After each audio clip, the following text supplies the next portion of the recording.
My name is Guinevere Davenport, and I am Miss Orchid Isle, USA. And you are watching Pageants and Pajamas.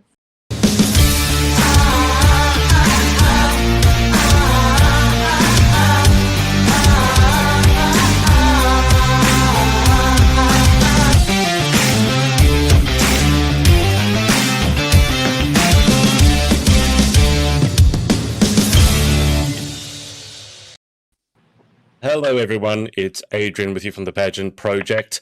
Our special guest for today is a familiar face, Guinevere Davenport, who's Miss Orchid Isle, USA, over in Hawaii. Guinevere, how are you? Good. How are you guys? We're good. Well, apparently I'm better than the both of you. Danny, are you actually roasting? I'm roasting. I just realized you're wearing that onesie and you're complaining that you're hot. That onesie... Danielle, when's the last time you wore that onesie on our show? It made an appearance in Pageants and Pajamas 1. I don't think it's come out since then. Is it not? You know what? So. It's terrible. I use this as my fake tanning onesie because I don't like staining the bed sheets, so I fake tan my body and then put a onesie on. I have like 3 onesies and I alternate them, so that might be the reason why. But yeah. Oh, do I want to know what the inside of that looks like then? It's fine. It washes out. Look, there's no tan in here. Oh. Oh, wow. Okay. I'm impressed. I thought for sure it'd be like some sort of orange or brown. And Guinevere, do you want to explain to everyone where you are at? Because it's making me super jealous because it's pitch black for me outside at the moment. Where are you? It looks like paradise. Yeah, I'm on Big Island in Hawaii, so literally the biggest island. It's gorgeous outside. It's sunny. I'm only outside right now because my house is under construction, and so I'm living in a Tetris zone of boxes all over. It's very dark and it's very cramped, and just didn't feel like challenging that today. So here we are outside enjoying the sun, and yeah, it's just really beautiful. You might hear some birds come out. It doesn't look dark and cramped from where I'm sitting right now. I mean, that's making me super jealous. And that's not very often I say that coming from Australia, but the sun isn't out over here. Danielle, what's the weather like for you guys at the moment? It is glorious. It is roasting. I've got my fan. It's not on. It's here. It's behind the computer desk. You can see it sneaking through here. It is roasting. We've had all the windows open. It's been glorious sunshine today. Is it as nice as what's behind Guinevere? It's light outside still. And it's 9 o'clock. It's gone 9 o'clock, so... Oh. Damn. Still light out. I don't know why. I mean, I've been to the UK several times now. Every time I see sun in the UK, it still surprises me. Yeah, I'm not used to it. We get like 1 week a year, so we're really enjoying it at the moment. I feel like this is an elaborate setup or an elaborate hoax. You're just on some sort of set and you're making it look like there's sun behind you when there really isn't. We put lights outside the window to make it look. Yeah, it's like getting an darker alien now. Conspiracy. Yeah.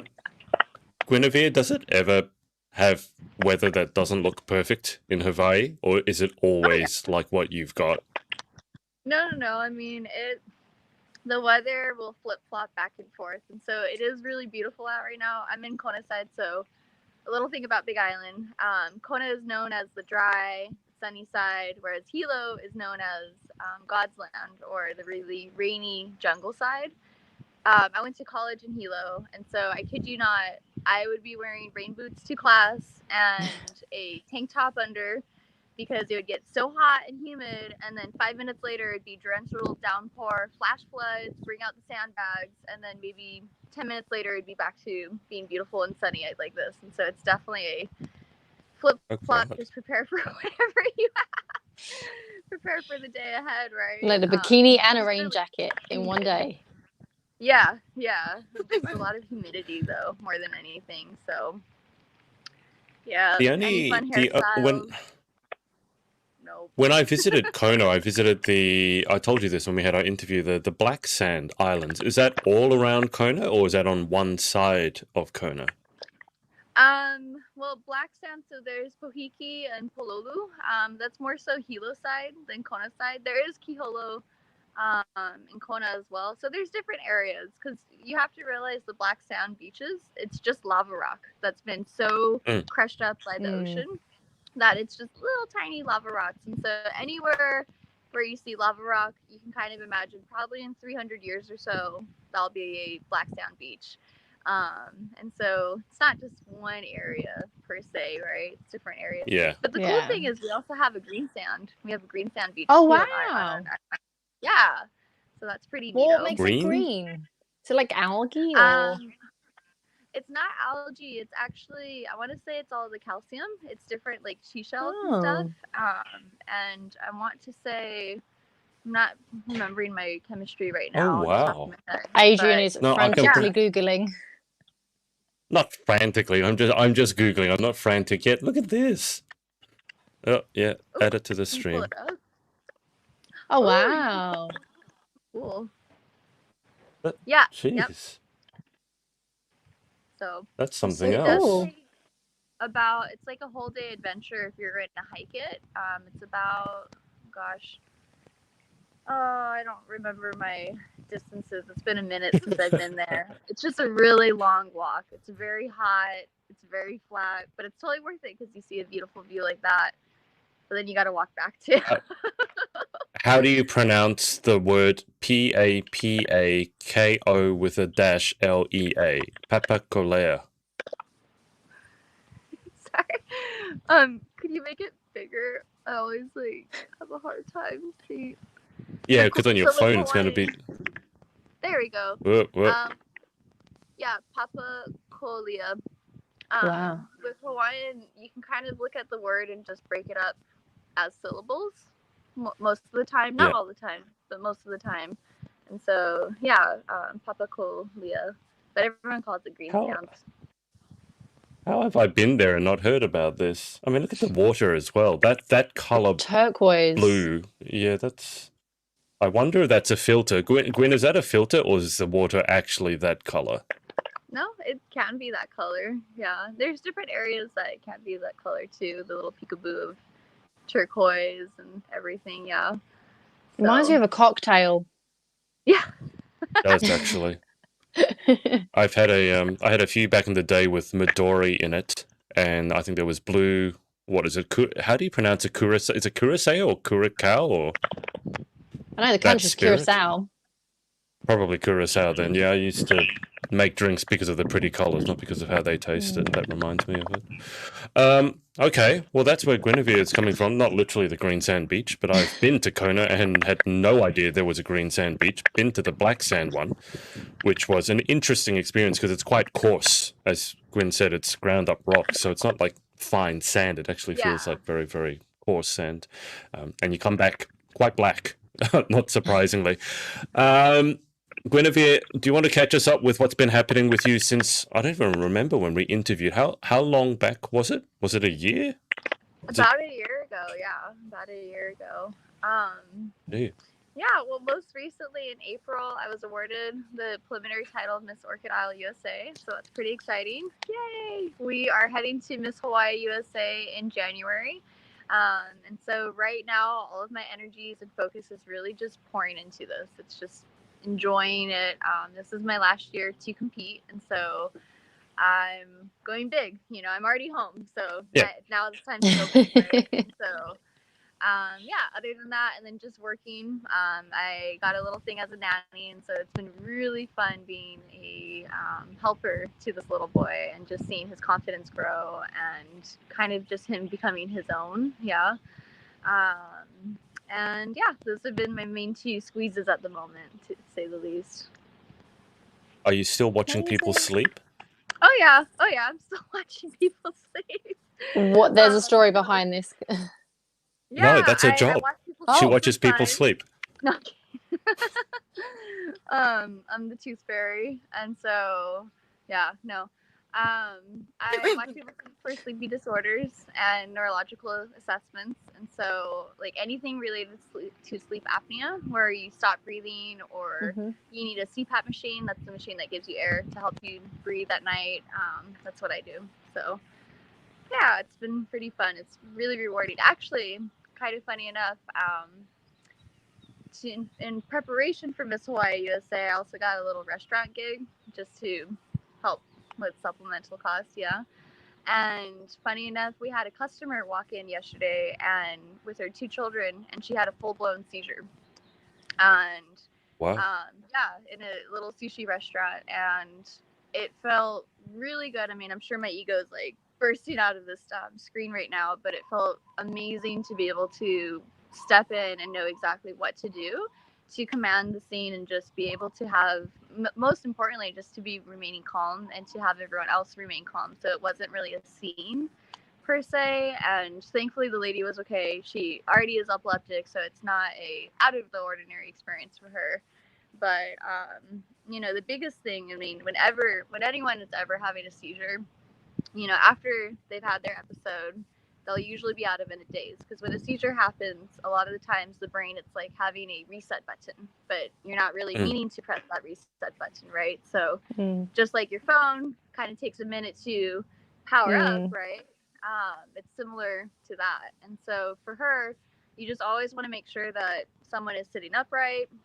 They're not going to choke on their vomit or their tongue or anything like that. You don't ever force them, you don't hold them, but you just make sure they're upright. Give them some space, because they're going to be in that weird daze kind of state.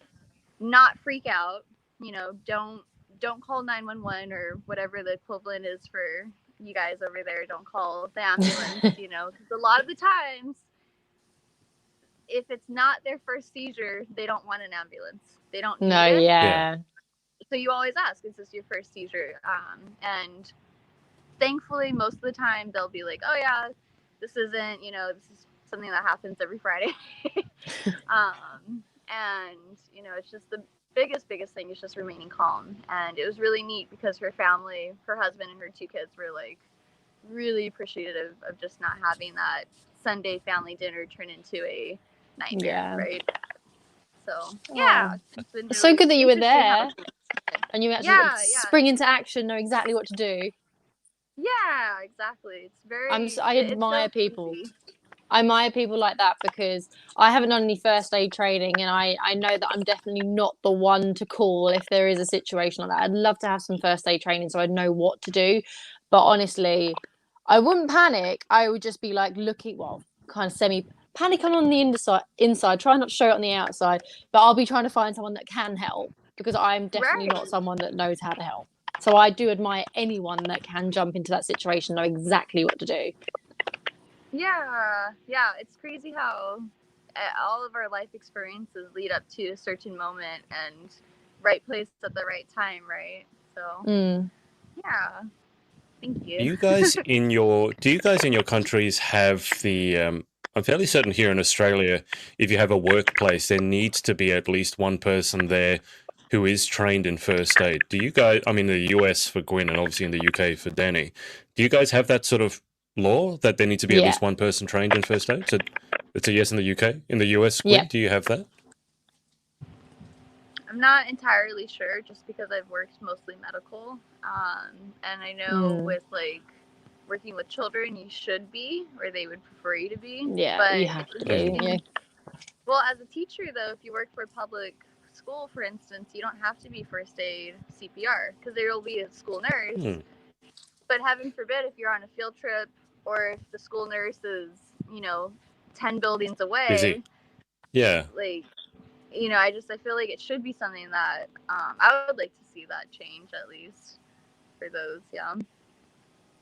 That's interesting. First aid training for us, because I was first trained, I didn't maintain it, but to get the qualification in the first place, it was 2 full days, like a Saturday, Sunday.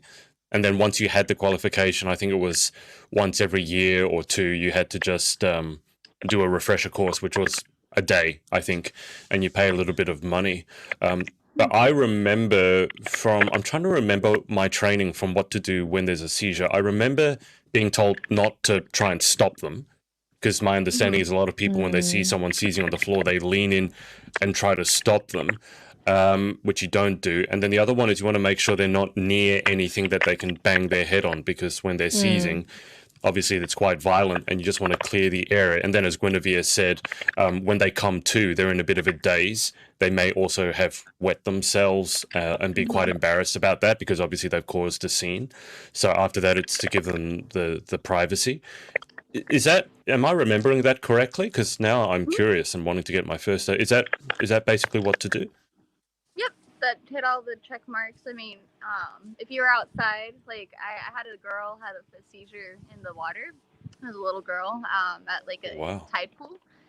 So immediately, you make sure that they're not in a body of water, like near a body of water, just because it only takes you having your head down, right?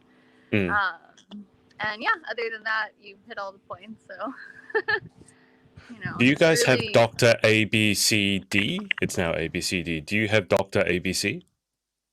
Dr. ABCD? No. Nope. It was an acronym for when you're in a panic situation, the list to check, the priorities to check. So we'll see now if I can remember it. D was danger. So the first thing you have to make sure is that the person isn't in any danger. R was responsive. Are they responsive? So you ask them, can you say your name to see if they're conscious or not. Then I think it's airways, breathing. So this is the order you check. Are their airways clear? B, are they breathing? C, circulation. So you're looking for blood spurting out or leaking out of somewhere. And then D was defibrillation. And here in Australia, we have automated defibrillators. So you put them on the person. It then checks their heart to see if there's an irregular rhythm. And then, and only then, it will actually charge and deliver a shock. If it measures that they're not needing it, then it won't shock. Do you guys, Gwen, do you have that in the US, Dr. ABCD or something similar? Yeah. I wasn't. Okay. I didn't realize you were talking about an acronym. Yeah, you probably thought I did. Do you know Dr. ABC? No, I don't know Dr. ABC. It's a famous doctor. Yeah, we have that, and then the AED device as well, and it's cool because now you press a button, and if you're in that freak out zone, I don't know what to do, but I know I needed to grab this. The machine will tell you everything. Put on patient. Step away. Yep. Charging. Okay, we're delivering. Keep on doing CPR or whatever. It literally tells you everything what to do. So if you don't remember and I know this person collapsed and I know I need to get this device and that's it, and call 911, the rest you can kind of just follow. So in that time, and then the cool thing too with that is it actually has a clicker or like a beat, so it keeps the rhythm to measure of what your CPR should be, or your compressions. Oh wow! Yeah. In Australia here, if you have a swimming pool, which we do, you're by law mandated that you have to have the chart on the side. So there's literally a chart down there that has what to do in the case that you find someone unconscious in a pool. Because in Australia, children unfortunately drowning in pools is obviously a thing because in summer we're all in the pool. So yeah, that's actually got me thinking about, because it was weird. Universal. I hope so. Because it was weird when we first did the course. Someone asked the question, and I still remember this, must have been 10 years ago. Someone asked the course, will we remember this training if someone has a seizure in front of us or someone has an accident? Because they were worried that it's only 2 days training and in 10 years time when you need it, you'll forget it. But it's weird that I can still remember so much of it, like Dr. ABCD. The only thing that they kept changing was with the CPR. It used to be 2 breaths and then like a certain number of compressions, and they would keep changing that all the time. Now, actually, I can't remember it. Now I'm feeling like I should go and take a refresher course. But I mean, Danny, if you had to get first aid training in the UK, is that readily available? Because here in Australia, it's done through St. John First Aid. Yes, most workplaces offer it. I was actually signed up to the course, but I couldn't make it that day, unfortunately. But most people in our office did go on the course and have the training, so I missed out on that, unfortunately. But I've had like basic non-qualified training, if you get what I mean. When you start a new workplace, they take you through an induction. In the induction, they say, okay, well, these are the defibrillators. This is what you need to do. These are our evacuation points. They'd go through like a basic training with you. I've also had terrorist training, So not to do in an instance of a terrorist attack. Well, we've living in London, we are prone to that. Yeah. But I haven't had the full first aid training. I've had like safeguarding children, but years ago when I used to be a camp counsellor. But I haven't had the full first aid training, which I'd like to do at some point. You were a camp counsellor? I didn't know this. Yeah. This is a new thing about you. I'm still learning new things about you. When were you a camp counsellor? So when I was at uni, I used to teach dance and cheerleading and multi-sports. I used to work for a camp here in the UK called Barracudas. It's not like the American style camps. The American camps are like cool. You go to like the forest and you stay in like lodges. No, our camps were basically like fun version of school. Yeah. And they were usually held in the schools. They just got to, do more arts and crafts. In the schools? Yeah. So how is it a camp if it's in the school? That's just arts and craft. It's basically arts and crafts, and they get to play PE a little bit more. Yeah. Oh, I'm okay with that, but it doesn't sound like a camp to me. Now I'm remembering that, or the dancing and the cheerleading. Guinevere, when I interviewed Danielle for the first time, which must have been about 3,000 years ago, she said that she's probably the most American British person that you'll ever meet because she did the cheerleading and dodgeball. What? That's right, dodgeball, which I still couldn't believe was a proper sport. Oh my god. I love dodgeball. I mean, I preferred throwing it rather than being hit by it. But dodgeball for you guys, like we just used whatever balls that we had nearby. So it was normally these. The funny ones were these big inflatable pink ones, and they were made of rubber. The sort of ones that if you bounce them on the floor, they bounce quite high. So whenever a little kid, and I'm saying little kid because I used to do tennis camps and they would play dodgeball. When a little kid would get hit on the head by it, it would bounce really high, but it wouldn't hurt. What's the proper dodgeball? Is it like a soccer ball? It's quite heavy, a dodgeball. Yeah, it does hurt. It hurts? Yeah, so you got to really dodge it. Guinevere, you look like you've... What is there a story behind this? You look like you're properly going through some PTSD There's at the PTSD moment. going on here. Like, she's definitely taken one too many dodgeballs. My nose, like, no. Like, yeah, kids are just vicious though, like, because they're like, it's not just like, okay, I'm throwing it to you. Yeah, it's no. Like, no. Yeah, no, it's a proper. On Dragon Ball Z style. Yeah, that's. Yeah, you have all the flames coming out of you, and then you say something in Japanese, and then you. It's hard enough to break. Like the ball's heavy enough to break your nose. Yeah, but I would aim for people's legs. If you get people's feet, like that's the best place because people don't know where to step, so the legs are the best place to go for. If you go for like a face or the upper body, like you can swerve that a lot quicker. Whereas moving your legs, people tend to be slower on the legs. Then I've seen people try to jump to dodge the legs, and then they get hit in the legs, so then they go sideways, and then they land straight on the face because they've had their legs taken out midair.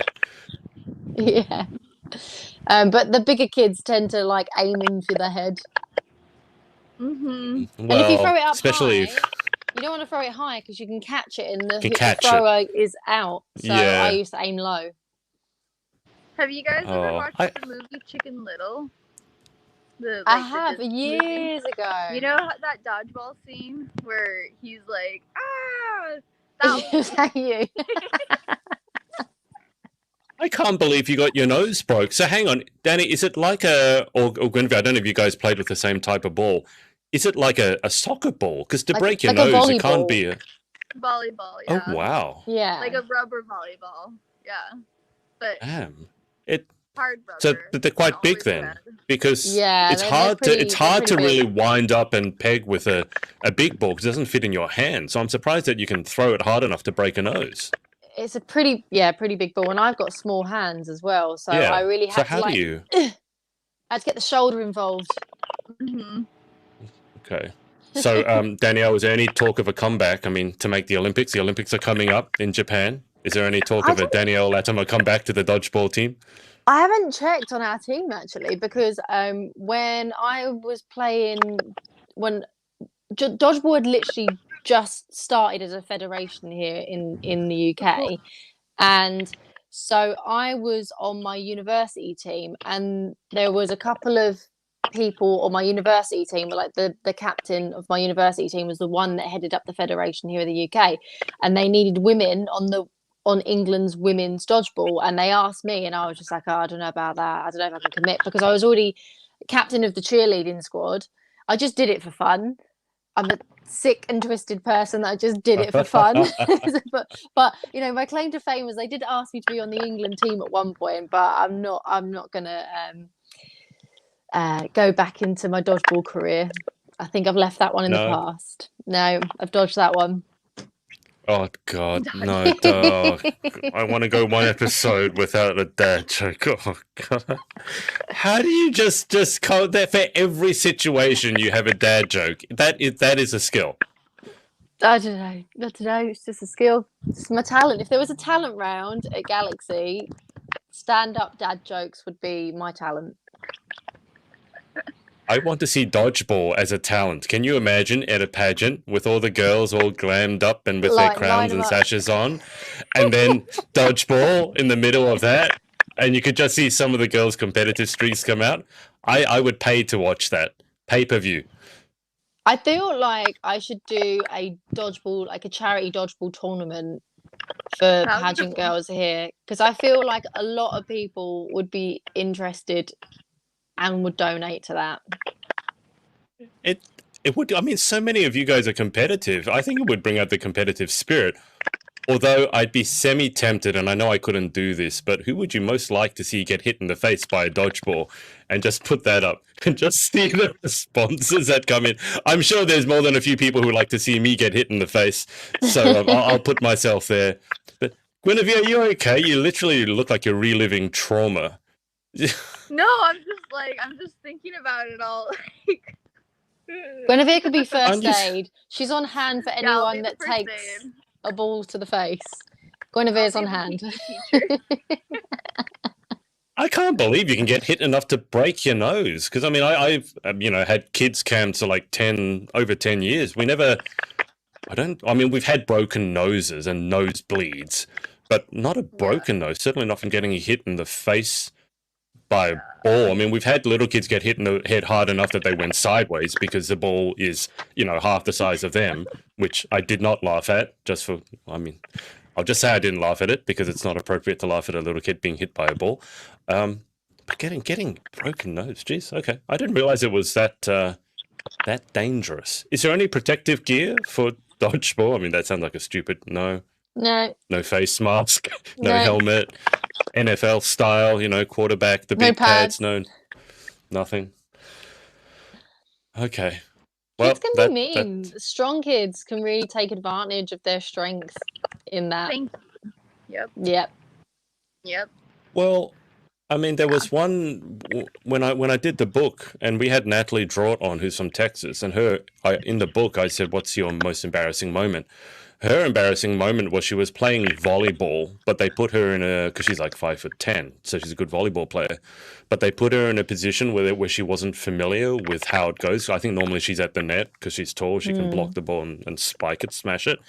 But they put her at the back. The coach just wanted to rotate her around, and the ball came to her, but it was going towards her feet.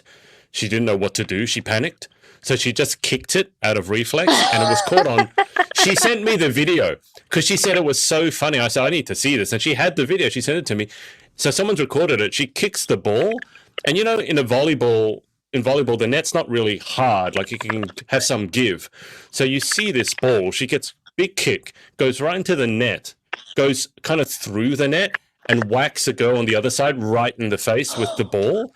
And the ball bounces off her face. So that's the image that's just come to mind. That was hilarious. I should have got Natalie to tell that story when we had her on.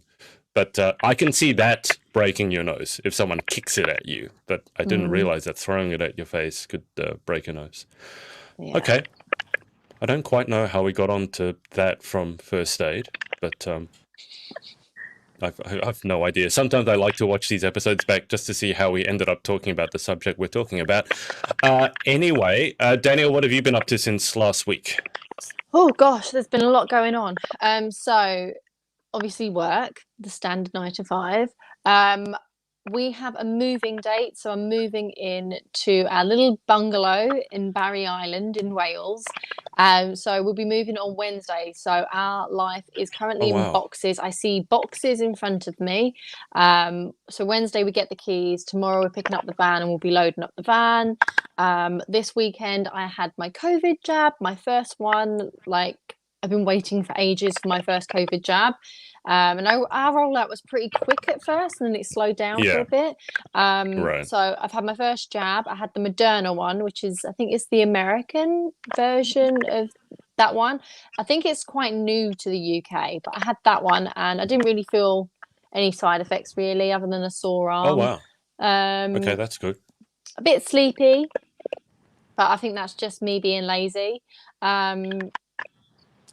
Yeah, I had a little bit of a headache, but nothing biggie. And then I picked up my new car, drove my car to Wales, and realised there's a lot wrong with it. The engine light was on the entire time, and it stinks of cigarettes, and there's cigarette burns all over the car. The car's only 2 years old, so we're having to give it back and get my money back, because it's 2 years old and the engine light's already on it. So that is going back, and I'm gonna have to look for a new car. Busy with clients as well, and moving, and so it's kind of all going on. And it was my mum's birthday at the weekend as well, so we took her out for dinner in central London. We had a really nice evening, and then drove back to Wales, 3.5 hour drive. So that's been my life. Yeah, it's been a bit busy. That's a busy week. That sucks about the car. Did you buy it privately from someone, or was it from like a car yard? It's like a dealership, and they're really reputable. They claim that their asset is them being so transparent, and on the website it did show that the car had one hole in the driver's seat, but we went around and counted 6 holes in the car, as well as 2 scratches on the outside. There's been modifications made to the wing mirrors as well, which doesn't look right.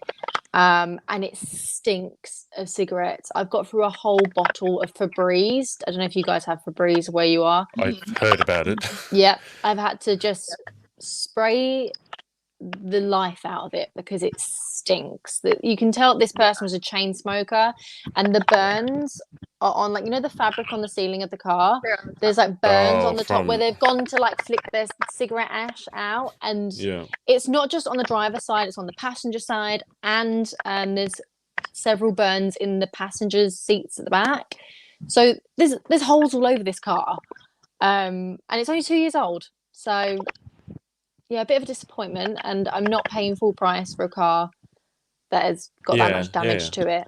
I'm paying quite a lot of money for a car. So they didn't like the fact that I've driven the car to Wales, and they now have to come pick it up. And they can't. I mean, it's their fault for selling a dodgy car. Don't sell a dodgy car. Exactly, and they want to charge me £200 for them to come pick it up. But it did claim that when you buy a car from them, they will drop it off to you regardless of where you are in the UK, as long as your bank account is registered to that home address. Well, my bank account's still registered in London because we haven't made the move yet. So I literally saved them money by driving to London to pick up the car. Yeah. And now they're being like, oh, because literally the dealership it worked out to be like 1 mile away from my house. So they could have had to driven it all the way to Cardiff had my bank account been registered here yet. So they're going to have to come and pick it up, and I'm not driving it back because the car engine light is on. I'm not driving it another 200 miles with that light on. So they're going to have to come pick it up. That a car is only 2 years old and it's got the warning light on. I also would have thought, I mean, before they sell it to you, don't they have to give it a thorough clean, like detail it? So have they cleaned it, and it still smells like cigarettes? And it's still, you know, when you just get in there and you just know that this person was a chain smoker with the amount of cigarette burns all over it, and it's just when it's like really impermeated into the fabric, and there's nothing you can do to get rid of it. Been driving around with the windows down, but like it's just got to go. It's got to go. Okay, well, car number the next. I know it's been a bit of a hassle, so I think we're going to find something local here. That sounds like a good choice. So you got everything in boxes at the moment, ready for the big move. Yeah, the big move. That gives me PTSD. Moving is my least favorite activity in the whole world. Just I don't feel too terrible. bad for it. And I'm having to tell my other half to stop having so much anxiety around it. Like, oh, it's hassle. It's only hassle if you allow it to be hassle. I enjoy the packing. I'm going to enjoy getting it out and putting it in our new home. Like, I'm having to have this positive mental attitude around it. But he's like, oh, I'm going to pack up everything. But we're moving into our first home together. It's beautiful. We can't wait to move in. So let's just enjoy the process. That's what I say. Are you guys like, have you got a lot to pack? Are you like hoarders style, or are you minimalist, or are you somewhere in the middle? No? Jordan's actually quite minimalist, and he's pretty cutthroat with throwing things out and getting rid of things. So we haven't got a lot, really. It's my clothes, however, that are coming from London that I do feel is going to take a few trips. Do you want to tell Guinevere how many clothes you're talking about? We converted the attic for my clothes, for my evening gowns especially. I think I've got over 65 gowns, around about that roughly. So yeah, we've had to convert one of the bedrooms to be a walk-in wardrobe because we need the clothes in there. That is a lot to... I'm not pleased by it. I'm like, yeah, whatever. What else is new? It's a pageant girl thing. Gowns take up a lot of space, right? I mean, my mom, like, because we have to, our kitchen was found to have mold in it, so we've been sleeping with a tarp over where the kitchen would be, right? And there's just boxes everywhere and everything, and we're kind of having to reorganize everything ourselves. And my mom was like, why don't we get a storage unit for all of your stuff, Gwenny? Like, all of your pageant stuff. It would probably make more sense just to rent a storage unit out for like $50 a month. So then it's temperature controlled, bug control, and the whole 9 yards. And I so understand. I so get it. Yeah. Yep, you must have quite a few gowns from over the years, right? Yeah, just over the years. And like, it's not even the gowns, it's just like I have this horrible thing where I'll find really awesome things, and it'll be that one item for a photo shoot, or that one thing that you need for an appearance or whatever, and then you just are piling all these things, right? But they're usable. It's not hoarding per se, but yeah, this is what we tell ourselves. I will find a use for this. Yeah, it's a puzzle trying to find it. Yeah, that's the most frustrating part, because it's just organized piles. Yeah. Yeah. So organized piles. You organized I interviewed the co-founder of the Queenly app, who's over in America. So if you have stuff that you need to sell, Guinevere, then you can sell it on Queenly. Danielle's friend Marissa uses Queenly a lot. I think she's an ambassador for Queenly as well. But it's interesting, if it's over, I think $200 or $300, if you sell it to someone, you have to send it to the Queenly headquarters first, where they dry clean it and make sure that it's authentic. Really good. Yeah, and they've not had a single customer complaint so far. So they're doing amazing. It sounds like, kind of wish that you could send Danielle's car there. They could have dry cleaned it and then got rid of the cigarette smell. I'm amazed that they can sell it in that condition. But anyway, they didn't advertise it as that, so hence why we were a bit miffed. But you know, I'm going to get my money back. So I've had a car for the past. Well, I would have had a car for 3 or 4 days for free, really, because I'm going to get my money back on it. So it's just the hassle of having to find another car. But the good thing is, we move on Wednesday. They'll be taking the car away from me Wednesday, and I will be within walking distance of my job in the new house. Oh, wow. So that works out well. Okay. Cool. So I'll be able to walk to work anyway. I wouldn't need the car, really. But that's for all the pageant appearances, isn't it? Driving up and down. I remember what you guys are like. Pre-pandemic, you Yeah. guys would be doing 100 appearances in a year and driving up the coast, down the coast, 8 hours in the car. It's going to be like that, isn't it? Yep. Luckily, next weekend, I don't have any plans. So that will just be spent organising the house. But the weekends following, I will definitely need a car because my diary is starting to fill up now that the UK is starting to open up a lot more. So yes, I bought my car, my little Citroen C1 that I had that I bought nearly 2 years ago. I bought that because I was doing a pageant and I needed to make appearances. Because I was living in London, you don't need a car in London. But because I was doing a pageant, doing obviously Galaxy, and I wanted to make appearances, that's the reason why I bought the car in the first place. And you write it off as a tax expense then. I mean, you are a professional pageant. I mean, you got your business, a pageant stylist, so that's actually, you make income from it, so that's a definition of a business. Exactly. It should be a tax write-off. I can submit my my petrol receipts for a bit of a tax write-off. 100%. 100%. Yeah, you can. I know this. I work for an accountant now, so I've got the You can claim your gowns. Can you claim your gowns? Can you imagine? Claim your gowns as a tax receipt? I think I probably spend more money on gowns than I do earn. Well, I mean, it's not everyone who can claim a Giovanni or McDougall couture gown as this is a tax write-off. I need it for my work. The thing is, the dry cleaning is what is very expensive, especially when you've got fully beaded gowns. A lot of dry cleaners won't touch them. I've been quoted £200 to dry clean one of my gowns. And it was only half of it was beaded. Well, it was like crystals in like metal clasps. And a lot of places wouldn't touch it, and the one place that would touch it. So that's like $340 to dry clean a dress. It's ridiculous. But I probably could claim back on that somehow. Definitely. You can definitely claim the dry cleaning expense. I know this from my tennis coaching days where I could claim the really expensive tennis sneakers as tax write-offs. I mean, because I did wear them, to be fair, every day for my coaching. I was coaching 5 or 6 days a week, and I would go through them like nobody's business because, I would wear them to the point where they actually had holes in them because I would just wear them out so badly. But they're your Sunday trainers.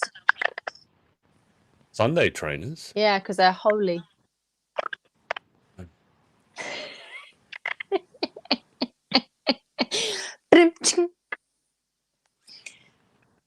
Guinevere loves it. She enjoys it. It's just you that feels pain. It makes me mad that I'm not thinking of it. I'm not as clever at the moment, Don't encourage her by saying that it's clever. I don't need any encouragement. It's just going to be an endless stream of dad jokes. Oh, and I had to ask that one because I'm like, Sunday trainers. Like, what? Am I missing something here? Is this something you kids say now? Sunday trainers? Is that a British thing? No, and I fell for it. I asked it, and you walked into that one. You walked into that one. Dear me. Okay, so just to completely change the subject, Guinevere, how so you said the Miss Hawaii USA finals are in January, so what sort of it's a while, yeah. You got 6 months, and the prelims that you were in, they were in person, which was nice to see. So how did the prelims go? Yeah, prelims were great. It was at the Grand Nani Loa in Hilo, and so it was just really cool to be kind of back in a hotel for one. But what was really cool was that in the place that they hosted the pageant, it was called the Crown Room, and it's also where a lot of the after parties happen for Mary Monarch. Mary Monarch is like the Olympics for hula, so to speak, right? And so it's neat in that aspect that it was like not just a makeshift stage and kind of the worst is when they put you in a banquet room and they're like, okay, go walk. No stage, no nothing, and everyone's just sitting on the ground like, oh, okay. This was an actual stage. This was an actual crown room. so it was really neat to be able to have that experience, but also just being able to enjoy the hotel. And the hotel was also really happy to be able to host us and the people around visiting and so forth. So that was good. It was about 8 different girls. So nice little tiny thing. And there's 2 titles. I got to also meet my pageant sister, Kani Lohua. And so we're going to be experiencing this journey together. She's in Hilo side though, and I'm in Kona. So we'll be doing a few appearances here and there. A lot of driving, similar to Danny. Yeah.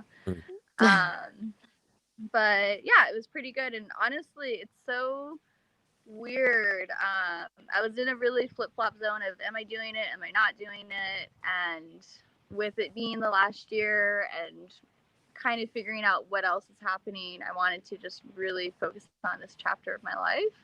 And so I'm glad I did it. But now it's insane to be like actually preparing for a pageant more than just 3-6 months. You know, now it's not just because I mean, I don't know about you, Danny, but you know, you sign up and then you have the adrenaline rush, you're excited, and suddenly it's, you know, this, and you're hanging out with your mom and doing the dress shopping or the coaching, and you really are focused for like, I would say 2-3 months. You're just, it's that focus period, zone. right? You're in the zone. Yeah. And so it's weird to, you know, I mean, I know we're always off, well, we're on season, but we're also off season, right? Mm-hmm. But there isn't really an off season right now. No. Yeah. And it's different to instead just be like, oh yeah, I'm really excited about doing this in a couple months. It's like, oh no, the training is now.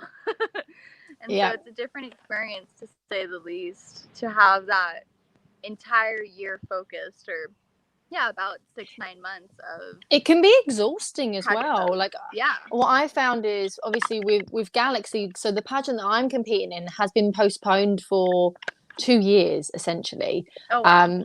So I got this title in March of 2020. So I feel like I've constantly been in the zone for over a year now, and you get to a point of exhaustion because you try and explore so many avenues of how you can make an impact. Like, because of during the pandemic, we've had to do a lot of online appearances and just, you know, constantly churning out and doing things, trying to be an active queen, trying to get yourself out there. It can be exhausting. And especially during this period right now when it's kind of like, you know, when you've got still got a little while to go, like, because my pageant's not going to be until July, August of 2022 now. So I'm in a position where I'm like, Jesus, I think I need to take a bit of a rest now. But you don't want to take the foot off the gas because you want to be consistent. And so I'm in kind of that mode where I'm like, I feel like sometimes I need to just give myself a bit of a break because I have been like full speed ahead ever since the crown landed on my head.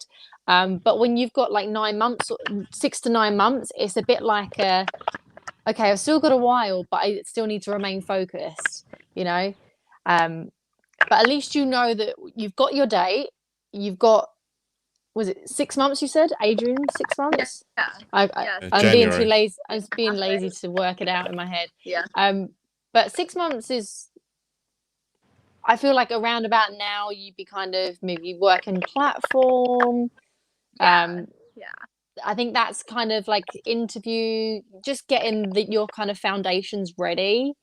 And then the other stuff, like the training probably kicks up like 3 months beforehand, or 3 or 4 months beforehand. It depends if you like to train or not. Because physically, let's not like Miss USA, like the body is like a big deal. Miss Universe in general, they like that kind of lean, strong physique.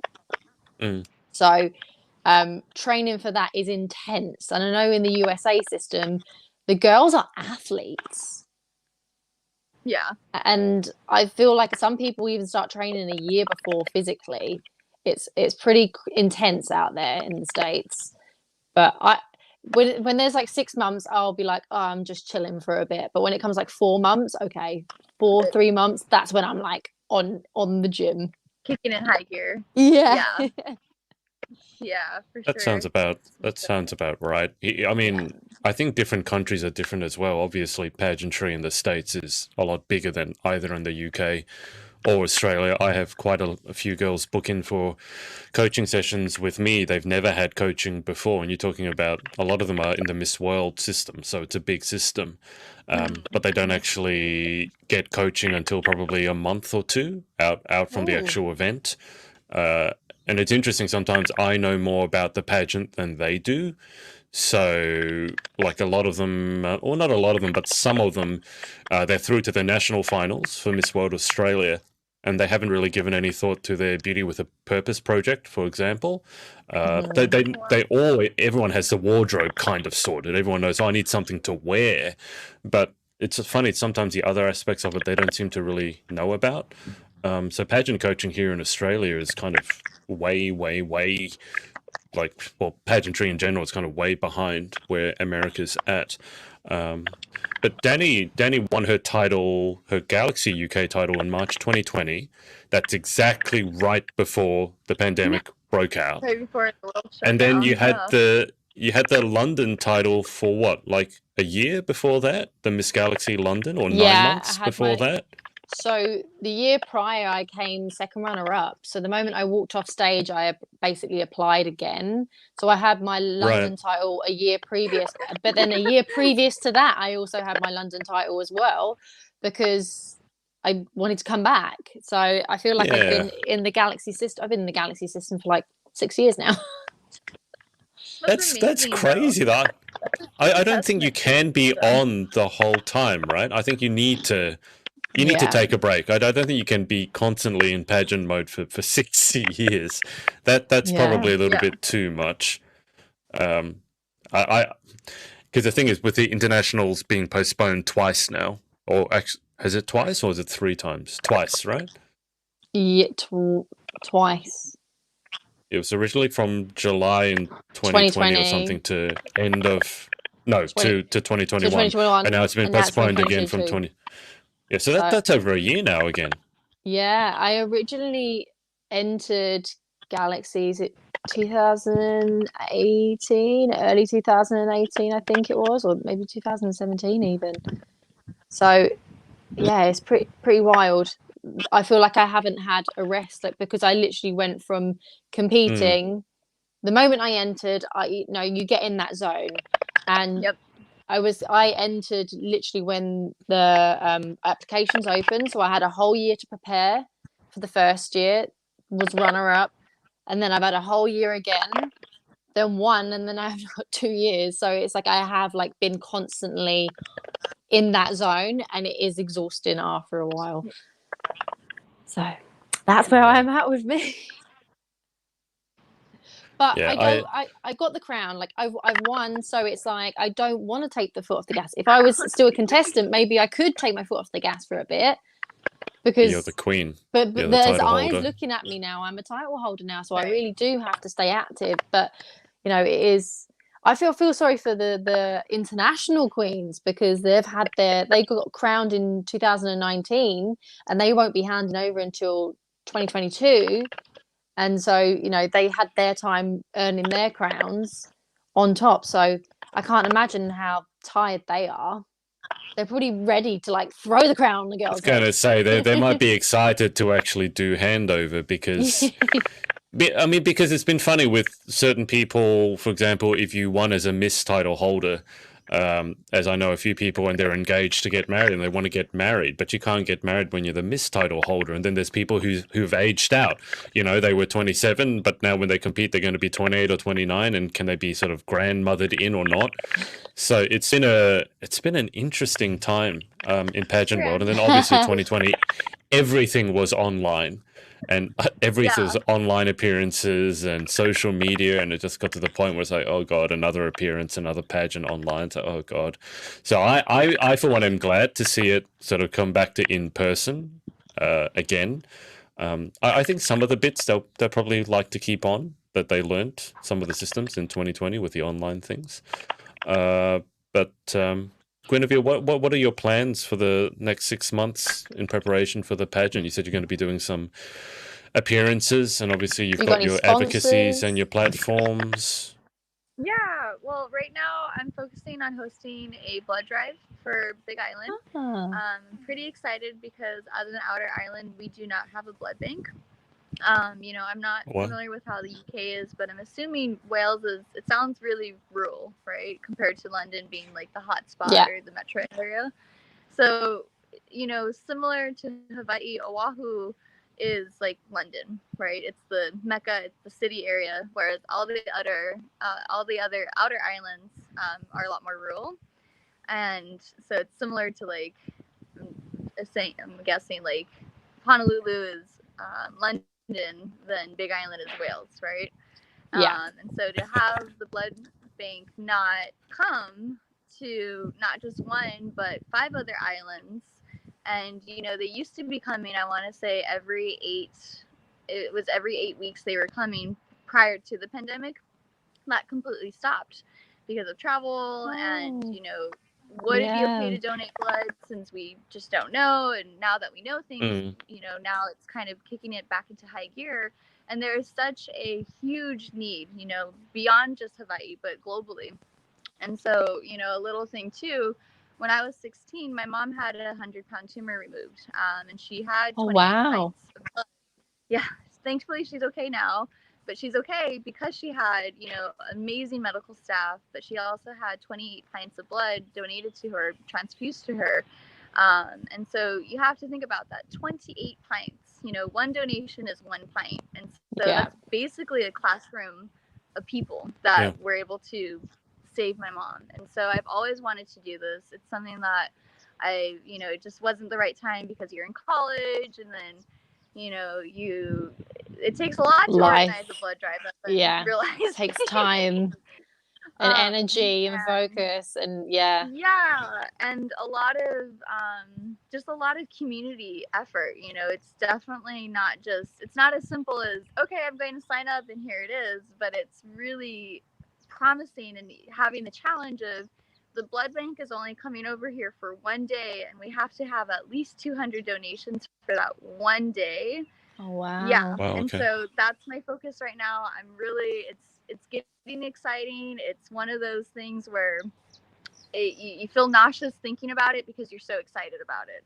And Yeah. it's such an uphill speed bump. It's not a battle. It's such a speed bump that you're going to be able to pass, but it's You've not got to the take end, and those it's little exciting. baby steps, but there's loads of little baby Yeah. steps to take to get there. Exactly. And so that's the main focus right now with the title. I was hoping to be able to utilize that to be able to establish with a couple local businesses, have their commitment, and their employees and so forth, be able to help out and just help our overall blood drive. I mean, they just, gosh, yesterday, the blood bank posted how they are 2 days or negative 2 days in supply for O-type bloods. And Oh so my it's definitely goodness. needed. I mean, I'm if like, you guys take can donate, mine. I'm please O do it. negative. Yeah, Take yeah, mine. and it's Send mine only, to Hawaii. do it. I mean, come on over. But I mean, it's only an hour of your time, and it's just figuring out how to balance that rural style while also helping it too, right? And so that's the main focus right now, and hopefully, fingers crossed, if the next level is achieved with perhaps being Miss Hawaii USA, it would be wonderful to be able to organize other blood drives on other islands as well. And just being able to host and have the importance of blood donation. I mean, a lot of people don't realize that it's not, you don't have to be this 1% of the healthiest of healthiest, really, even if you've had a tattoo, in the past they said, oh, if you've had a tattoo, can't donate. That's not true. You can have a tattoo as long as it's been a year. If you're somewhat healthy, if you there's a lot of different things that people don't know, and so that's what I'm focusing right now, and just bringing the awareness of you can donate and how to donate too. Yeah. I found that was one of the only things that I could do during the lockdown here in the UK, because we weren't allowed to travel. We weren't allowed to leave our houses. The only few reasons why we could leave our houses was to get groceries. go to medical appointments, and donating blood was one of the only reasons you can leave your house. So I donated blood. Now I'm the biggest wuss. I had the biggest fear of needles. I had the biggest fear of my own blood, but I still did it. So anyone that is watching, anyone that's away, get out there and donate. Do you have a date yet at all? So I don't have a date quite yet. They just said January. Yeah. Okay. But on that same note, with talking about, a lot of people ask how painful it is. I was able to donate blood last week. It's not painful, but what is painful. A little uncomfortable is the finger prick when they prick your finger to check your iron level. But that's so quick, though. Like, the woman did it, and I didn't even realize it. She was like, "Oh, just give me your finger." She just wiped it, went done. And I was like, "Oh, okay, that was done." Lucky. It's the anticipation that I find is the worst. It's like if they're doing it slowly, if they're like cleaning the vein really slowly, I'd just be like, just do it really quickly, and I'll look away, and it's done. It's like a little scratch. Yeah, exactly. Yeah, and it doesn't. That's the same reason. It's the same reason when you go skydiving, they say that you're going to go on 3, and they always kick you out on 2. 2. Because what happens literally on 3, you grip the sides of the door, even if you're not aware of it, and they can't move you, so you tense up. So it sounds like a similar sort of attitude in blood donations would be a good thing. Danny, you gave blood, you fainted, right? Yeah, so I am the biggest wuss. And I got out of the chair and I was absolutely fine. And I sat down, and a few moments, like how you mentioned earlier, you have like a reset button for anyone that's had like a seizure. I think I sat down and I wasn't quite myself, and I just needed a drink. And then I was like, I need a drink. And when someone's like so slow in getting you a drink, that I was just like, I just need this drink. I just need this drink so badly. And because it took so long to come to me, I was like, now I feel sick.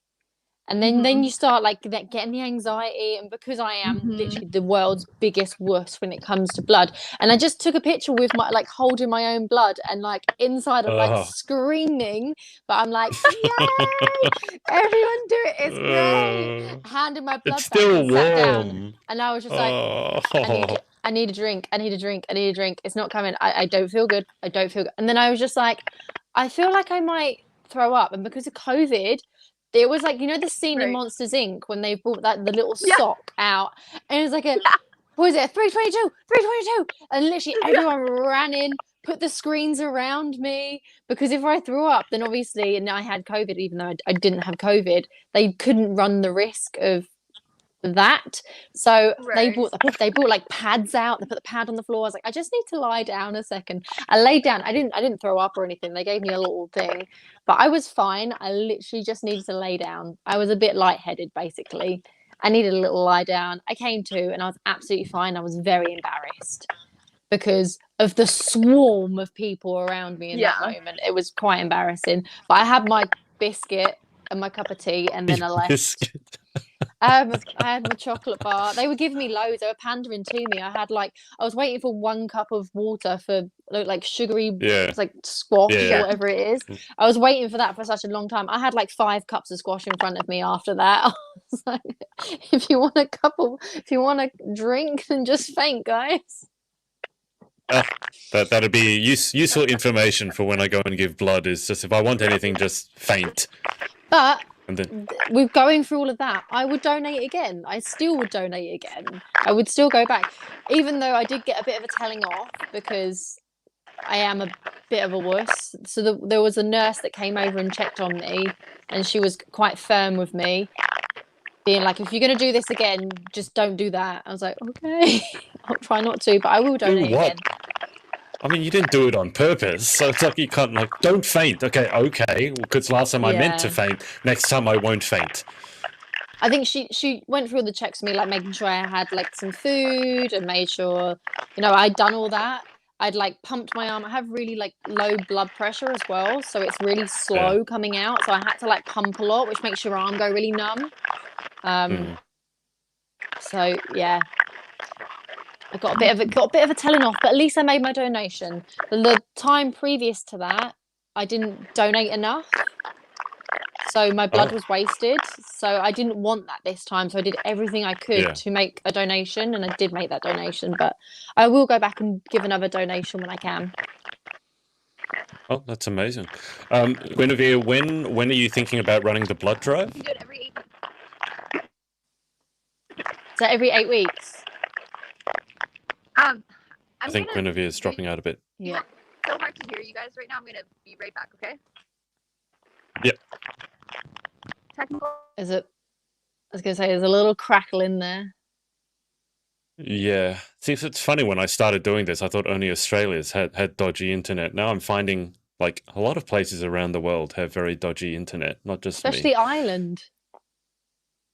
Well, that's just because, as Chloe said last week, she lives on an island in Ireland, and I literally think there's. She said they were trying to run cable for the internet, but in true Irish style, they just stopped before they got to her house. Like, it wasn't even, oh, we can't be bothered doing the island. They started it, and then they got to like a certain point and just went, oh, we can't be bothered. I don't know. They all went and got drunk. And so, like, Chloe's house or the end of the street literally just doesn't have the cable. And then because she's on an island, there's no reception. So it's horrible. I'm amazed, actually, she ever gets to be able to jump on. Yeah. Well, I hope Guinevere can come back. We'll see, because I wanted to know when she's doing the blood drive. She said January time. Well, January was the pageant. So I think she might have been talking about the pageant. So I'm assuming that the blood drive will be sooner than that. But we'll see. Makes me feel like I should go and give blood. But I see, I'm okay with needles. But the problem I have with giving blood is the needle has to stay in you. And I don't like that. Oh, here she is. Yeah. Oh, so we'll see if she jumps back on. Because the one time I had I didn't go to give blood. I had to have something put into. I had to have a blood sample taken with a vacuum tube, and so they have to stick the needle in your arm, and then they have to insert the vacuum tube, which means it jiggles around in your arm a little bit. And I was like, oh, I don't like that. Guinevere, can you still hear us? You're still a little bit crackly. It's very crackly. I don't know quite why. I'm not sure. But as far as the date goes, is that what you're asking about for when the blood drive is happening? Yeah. I'm still establishing a location right now, and so thankfully things are reopening up, which means that hotels are opening up for like weddings, and therefore the banquet rooms to get donated is, you know, I just gotta put on the Miss Orchid Isle charm a little bit more, and so it's still being established right now, but I'm looking at right now probably September, October. Oh, nice. Yeah, you need quite a big room because you needed quite a lot of donations, right? Mm-hmm. Well, and for the blood bank to basically justify the cost of sending their phlebotomist out here, the cost of blood, because it has to be near the airport too. That's another challenge. It has to be near an airport so that it can be transported within, I think they told me, 2 hours of when it's retrieved or you get it from the donation.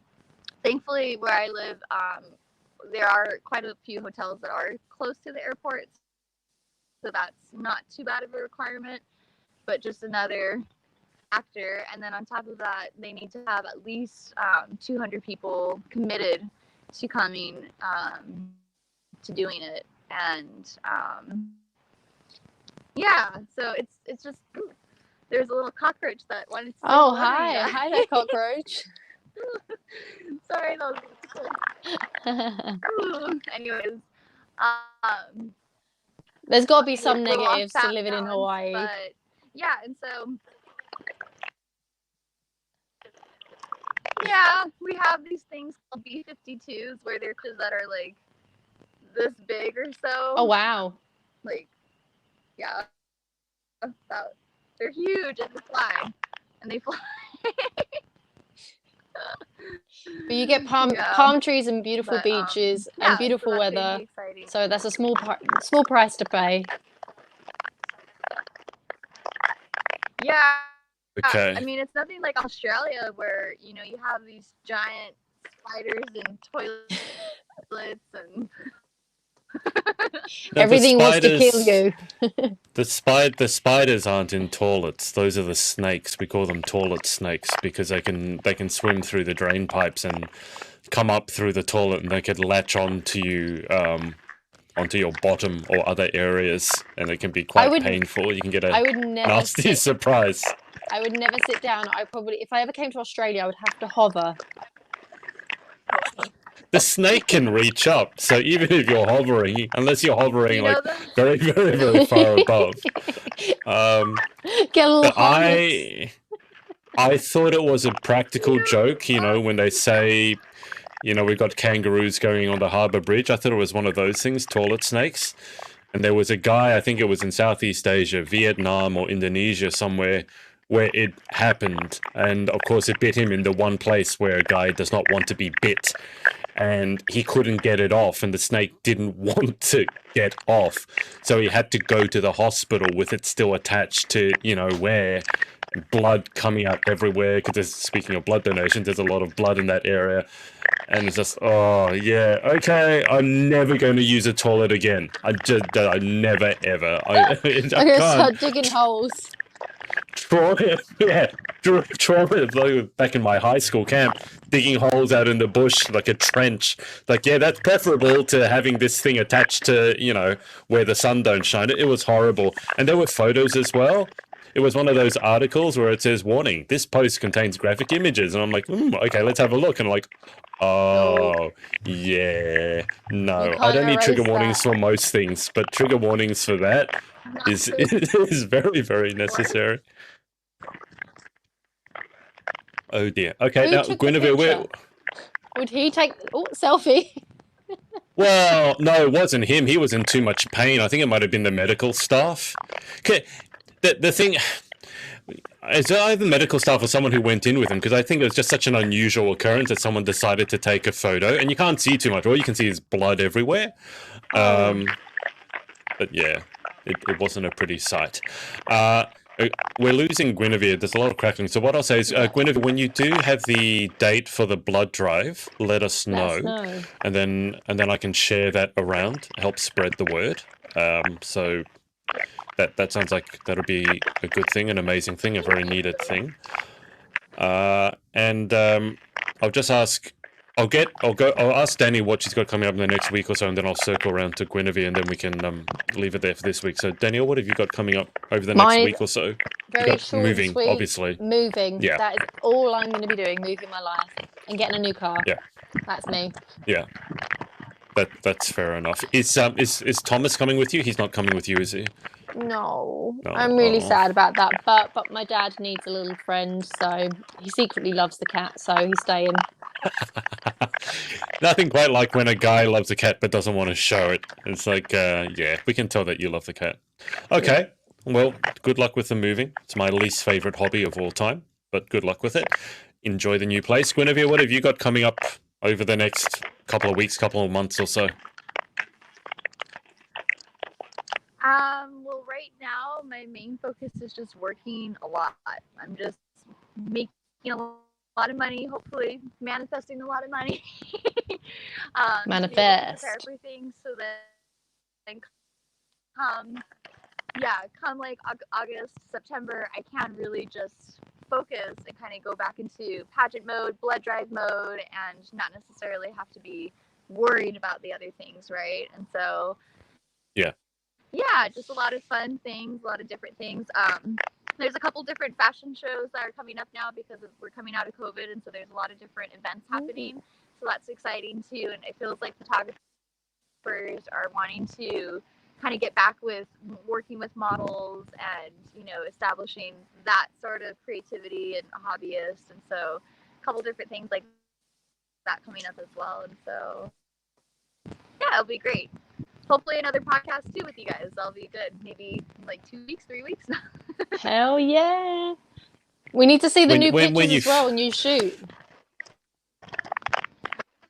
when you finish putting your house together and you're no longer living under a tarp, yeah, definitely. And yeah, do let us know when you have the blood drive going on, because I'll be more than happy to share that. It's made me feel like I should A, go and get my first aid course redone, and B, go and donate blood, even though it's definitely not my favorite thing to do is go and have a needle stuck in me. Okay, so we'll leave it there for this week. Thank you to Guinevere and... I didn't hear that. What? Oh shoot. Sorry. The connection's like one of those really. It's like being back in the old world wars, and you're like, we need to start doing Morse code. But we'll leave it there for this week. Thank you to Danielle and Guinevere for both of their times. I have a couple of interviews coming up this week. Tomorrow is a Miss, I think it's Vermont. It's Claudia Engelhardt. She's a state finalist for Miss USA as well, like Guinevere. And then I've got Miss World Australia. I've got a national finalist interview coming up on Friday. So I've got a couple of interviews coming up, but thanks everyone for watching, whether it's live or on the replay, and we will speak to you guys next week. Bye for now. Bye. Thanks for watching. Just a reminder to you entrepreneurial types to come and join us at our Facebook group, facebook.com/groups/the Pageant Boss. I'll see you inside and see you in the next episode.